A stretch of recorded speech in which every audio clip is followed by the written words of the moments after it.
It's one of the most fundamental psychological realities of malevolence. Evil never announces itself outright.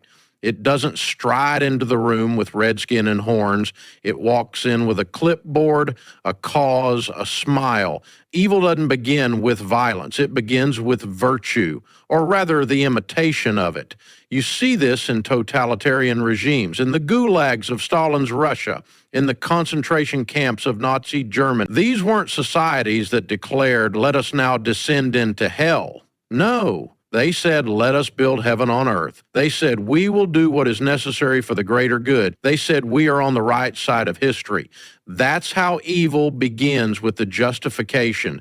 That's the mask. We are psychologically prone to believe those who speak in the language of morality. We trust the one who says, "I'm doing this for you," far more readily than the one who says, "I want power." And evil people know this.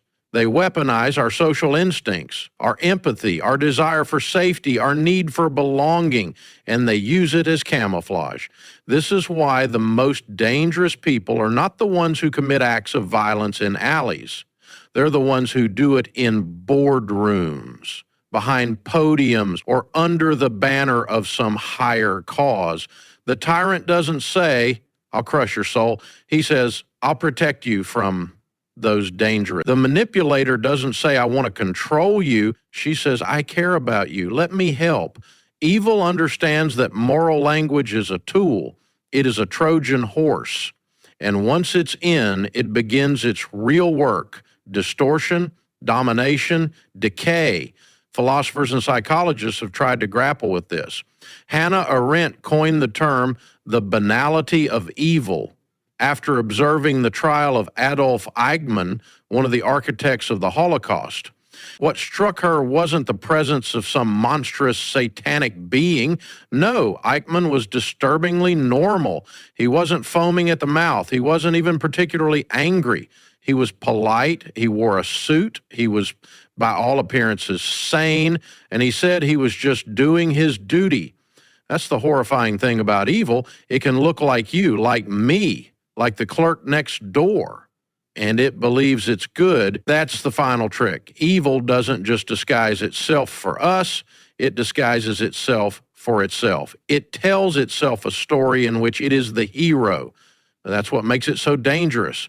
That's how it slips past the defenses. You see this in everyday life too, not just in history books.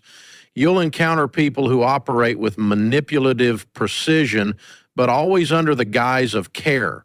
They'll say they're correcting injustice when really they're feeding their resentment. They'll say they're setting boundaries when in truth they're punishing someone for daring to disagree. They'll cloak cruelty in kindness and tyranny in compassion. The psychological term for this is pathological moralism, a compulsive need to appear morally superior, combined with an almost total lack of self-reflection. These individuals weaponize the language of the good to avoid confronting their own darkness. Rather than integrate their shadow, as Jung would have put it, they project it. Everything evil is out there, never within. They become crusaders, and in their crusade, they become precisely what they claim to fight. And make no mistake, this is not just about belief systems or ideologies. It happens in families, in workplaces, in schools. A parent who says, "I'm only hard on you because I care," but crushes a boss who talks about team culture while exploiting their staff. A friend who plays the victim every time they're challenged. These aren't minor flaws. They are symptoms of a deeper pattern. The mask of virtue used to shield the will to dominate. It's hard to see this at first because we want to believe the mask. We want to believe the person in front of us means well. We want to believe that no one would do harm while pretending to do good. But that's exactly why this form of evil is so insidious. It manipulates not just your perception, it manipulates your conscience. It makes you feel guilty for questioning it, and once you internalize that guilt, you become complicit. This is why discernment is so critical. You have to look past the words, past the image, past the performance. You have to watch behavior. Does the person who speaks of justice act justly? Does the person who claims compassion act with genuine care even when it costs them something? Is there humility behind the virtue or only arrogance in moral clothing? Because here's the thing, real virtue doesn't advertise itself. It doesn't need to. It doesn't punish disagreement. It doesn't demand blind loyalty. It doesn't scream to be seen. True goodness is quiet. It's steady. It allows for complexity. It welcomes feedback. And most importantly, it doesn't need a scapegoat, but evil does. Evil always needs someone to blame. That's another sign. It's never its fault. It's your fault or theirs or society's. Evil people cloak themselves in goodness, precisely so they never have to look inward. They never have to confront their own shadow, and in avoiding that confrontation, they project it onto the world and then burn the world down in order to feel clean. So if you want to guard against evil, truly guard against it, you have to learn to see through the mask. You have to develop the courage to call out false virtue when you see it, even if it costs you approval. You have to resist the urge to accept moral posturing at face value, because the person who shouts the loudest about how good they are is often the one with the most to hide. And you have to start with yourself, because none of us are immune to the temptation to look good instead of be good. None of us are above the impulse to justify our behavior with noble-sounding words. The seed of evil isn't just out there, it's in here. And the only thing that keeps it from growing is a ruthless commitment to honesty, to responsibility, to truth, no matter how uncomfortable. The mask of virtue is the oldest trick in the book, and it works every single time on those who aren't willing to look beneath it. Evil isn't just what people do, it's what they refuse to do. It's not always about the knife in the dark or the tyrant at the podium. Sometimes it's far quieter, more insidious. It shows itself in the slow erosion of responsibility, in the shrug of indifference, in the subtle but deliberate choice to say, "Not my problem." This is something people don't often realize, that the heart of evil isn't always active malevolence. Sometimes it's passive complicity. It's the willful abandonment of moral agency. It's the refusal to take responsibility, first for yourself, then for the world around you. When someone rejects responsibility, what they're really doing is severing the connection between action and consequence. They're denying that their choices matter, and that is profoundly dangerous, because as soon as you believe your actions don't matter, you're capable of anything, or worse, nothing. And in many cases, doing nothing is what allows evil to thrive. There's an old psychological insight that many people don't want to face. You are always choosing, even in your silence, even in your inaction, even in your passivity. The refusal to act is itself a kind of act. And evil feeds on that kind of abdication. It feeds on your hesitation, on your apathy, on your belief that someone else will clean it up. Take a look at the horrors of history, not the dramatic ones we like to talk about, but the subtle mechanics underneath, the paperwork, the train schedules, the silent nods, the "I was just following orders." That's what Eichmann said during his trial. He didn't think of himself as a killer. He thought of himself as a bureaucrat, a cog in a machine, no malice, just obedience. But that is the point.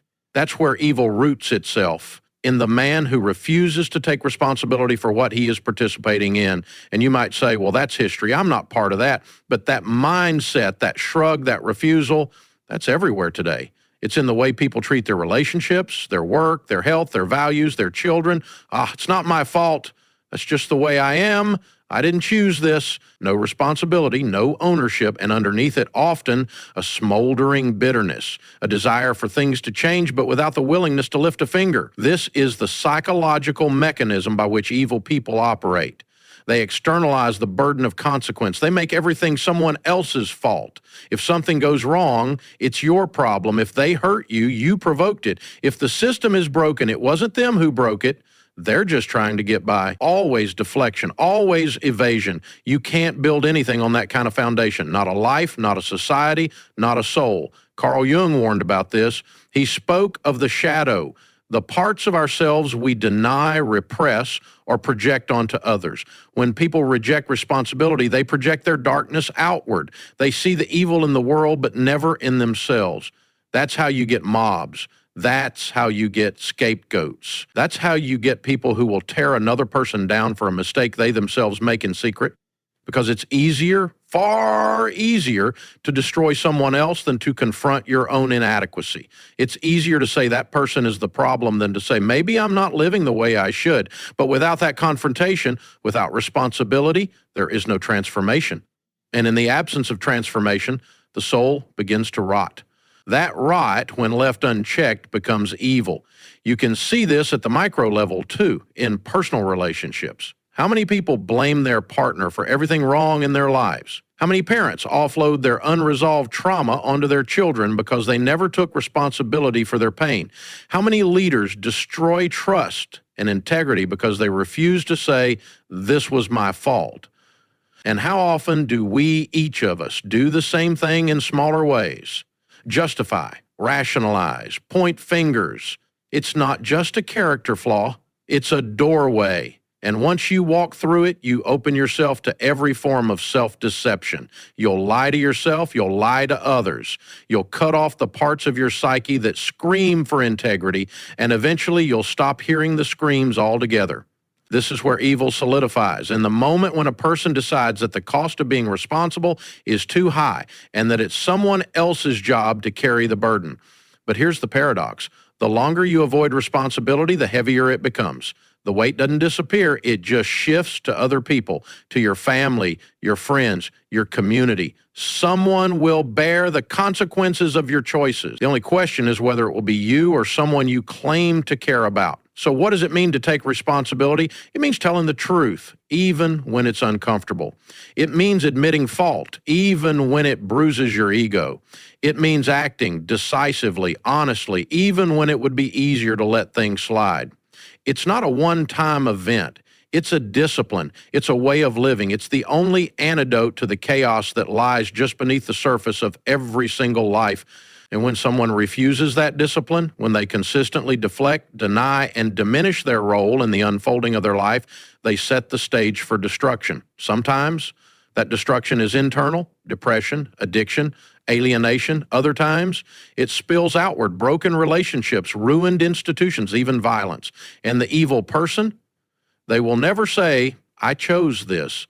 They'll say, life did this to me. And in saying that, they erase the bridge back to accountability. That bridge, the one built on responsibility, is the only path to redemption. Without it, all that's left is blame. And blame, unchecked, curdles into hate. That's the trajectory from refusal to resentment, from resentment to justification, from justification to destruction. It always starts with the refusal to say, this is my responsibility. So if you want to resist evil in yourself and in the world, start there. Start by saying, what part of this is mine to own? Where have I been silent when I should have spoken? Where have I pointed the finger when I should have looked in the mirror? It's not about taking blame for everything. It's about recognizing that you are not powerless, that your choices matter, that your life is not some meaningless accident floating in a sea of circumstance. You are the architect of your being. You are the one who decides what story you'll live.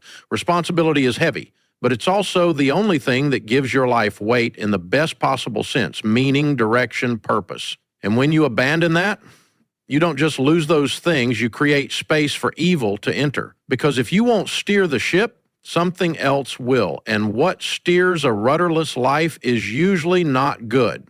It's resentment, it's chaos, it's the will to destroy what reminds you of your failure to build. Evil people invert the truth, and they do it deliberately, not just by accident, not by misunderstanding, but with a kind of cunning that aims to confuse, destabilize, and ultimately control. They flip the moral compass upside down. They redefine wrong as right and right as wrong until you don't know which way is up anymore. This is one of the deepest strategies of malevolence, not to destroy the truth outright, but to corrupt it, to twist it just enough that it still sounds plausible, still looks familiar, but leads you in the exact opposite direction of what's good, what's real, what's just. It's a psychological manipulation at the most fundamental level, because once you lose your grip on truth, you lose your grip on reality itself. And this is not some abstract philosophical point. This happens every day in every sphere of life, from relationships to politics to media to personal identity. The evil person tells you with absolute certainty that 2 plus 2 is 5. And they don't just want you to agree, they want you to believe it.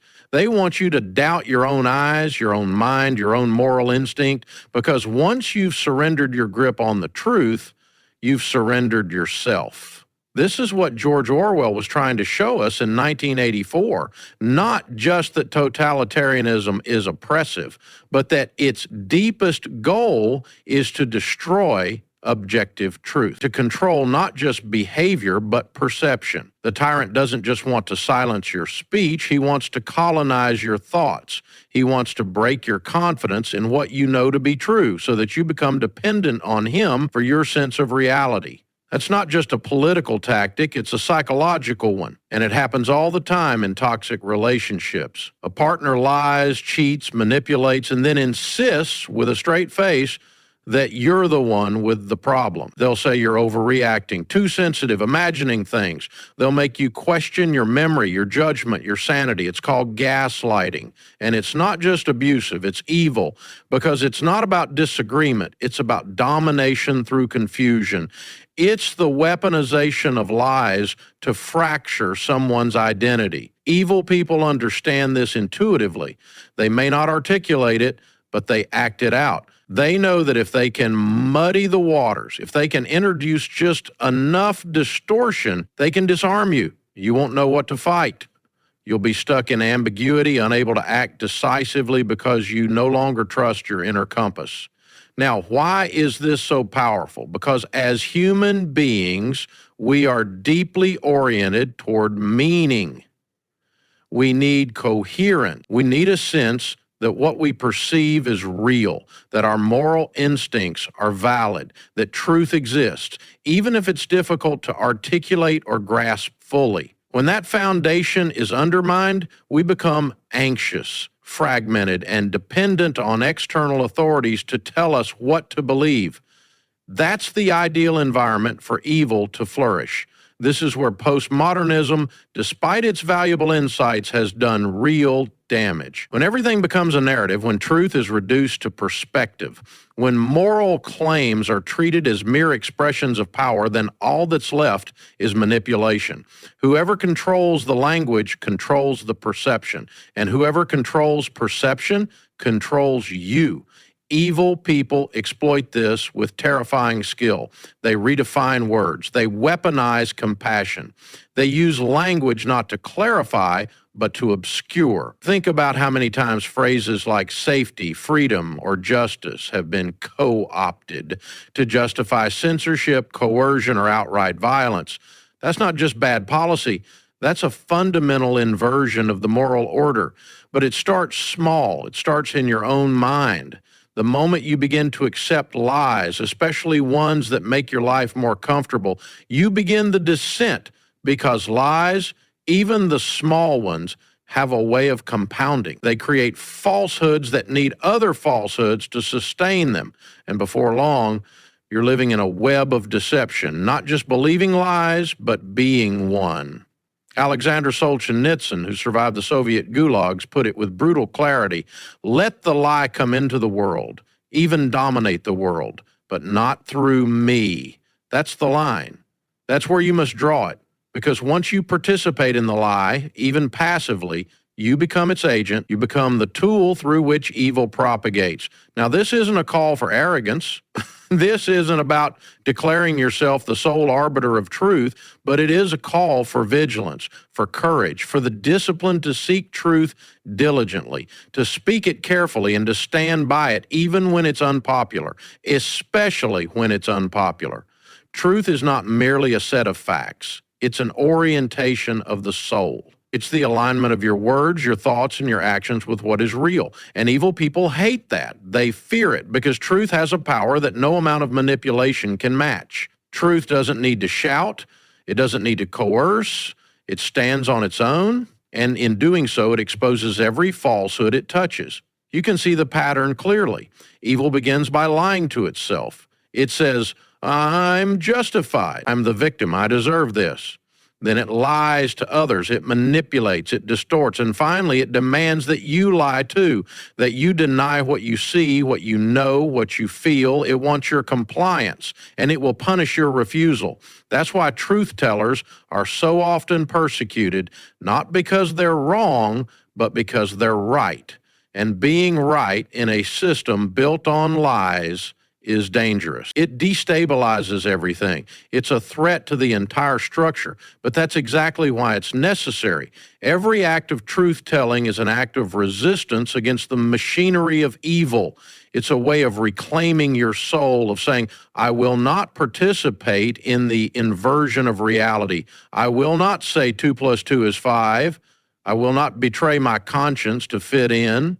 I will not sacrifice the truth for comfort, convenience, or applause. The people who do that, who cling to truth even when it costs them, they are the ones who hold the line between order and chaos, between decency and destruction. They're not perfect, but they are anchored, and that anchor keeps the world from drifting into madness. So the next time you hear someone call hate love, or censorship kindness, or submission liberation, pay attention, look beneath the surface, follow the logic, watch for the inversion, because when words no longer mean what they mean, nothing means anything anymore. And in that void, evil finds its home.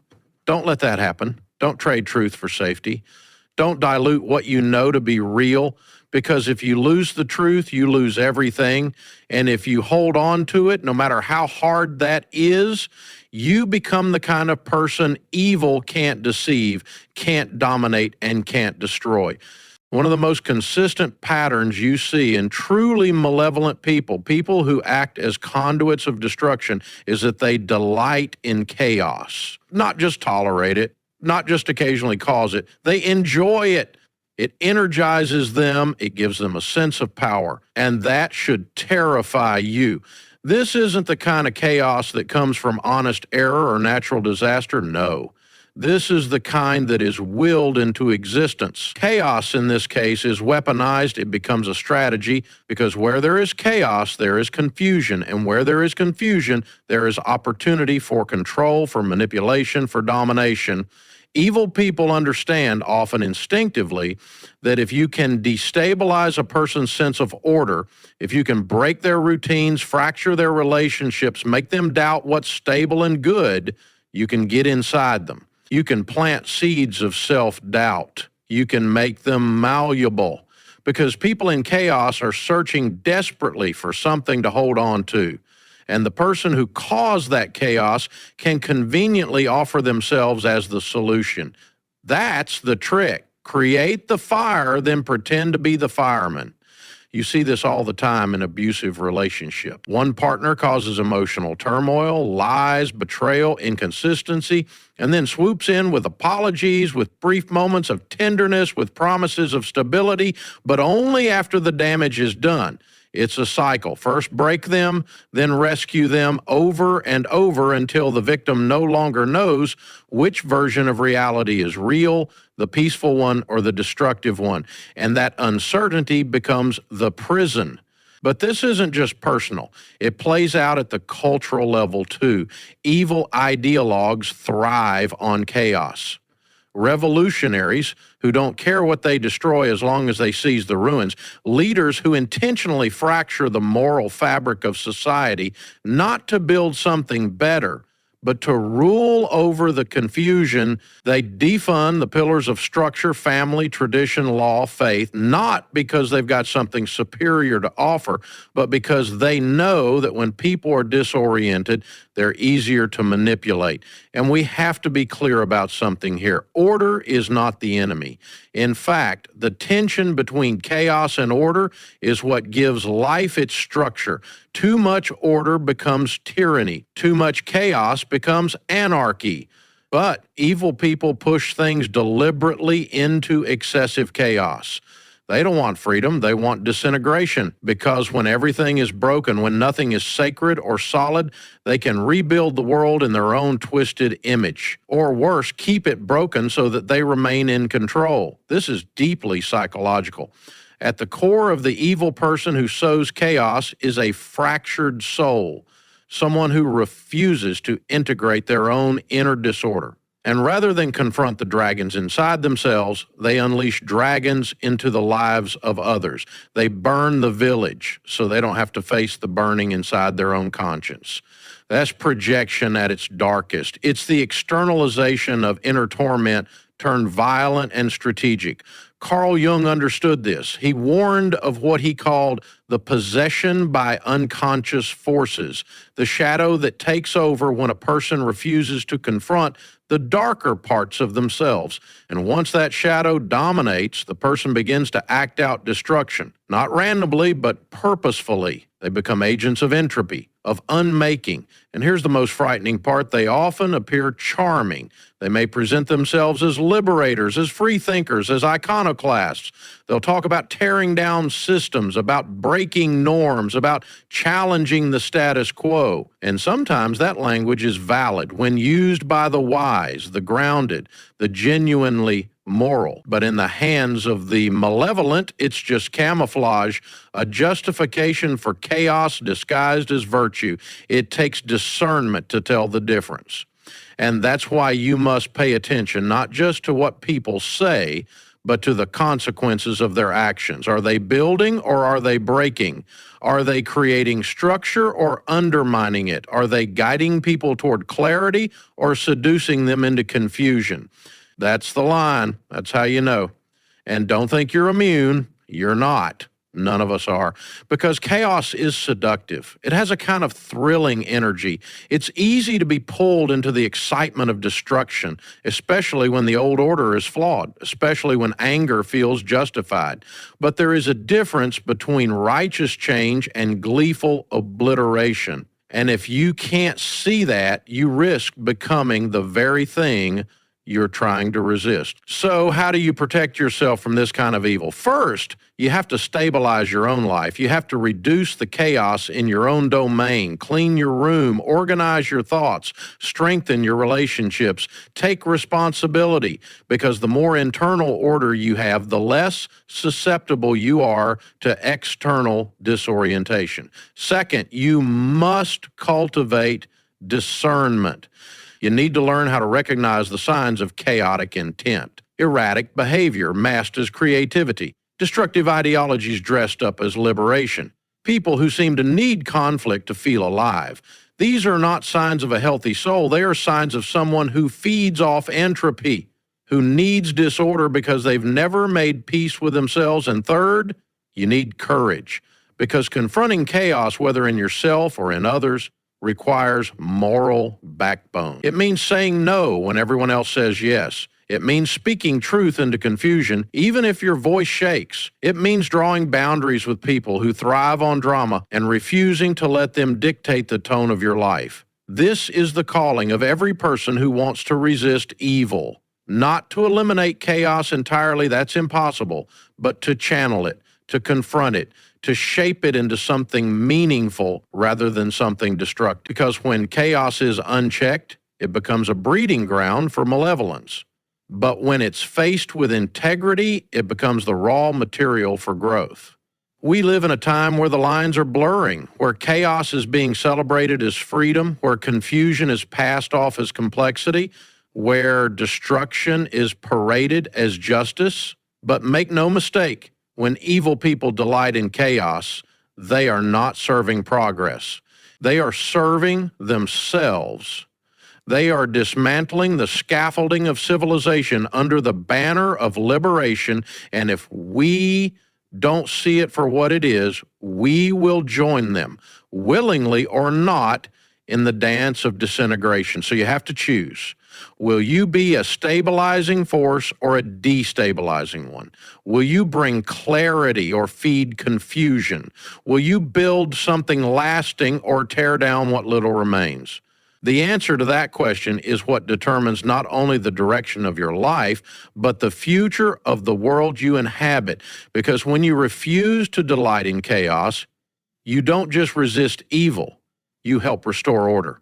One act, one word, one decision at a time.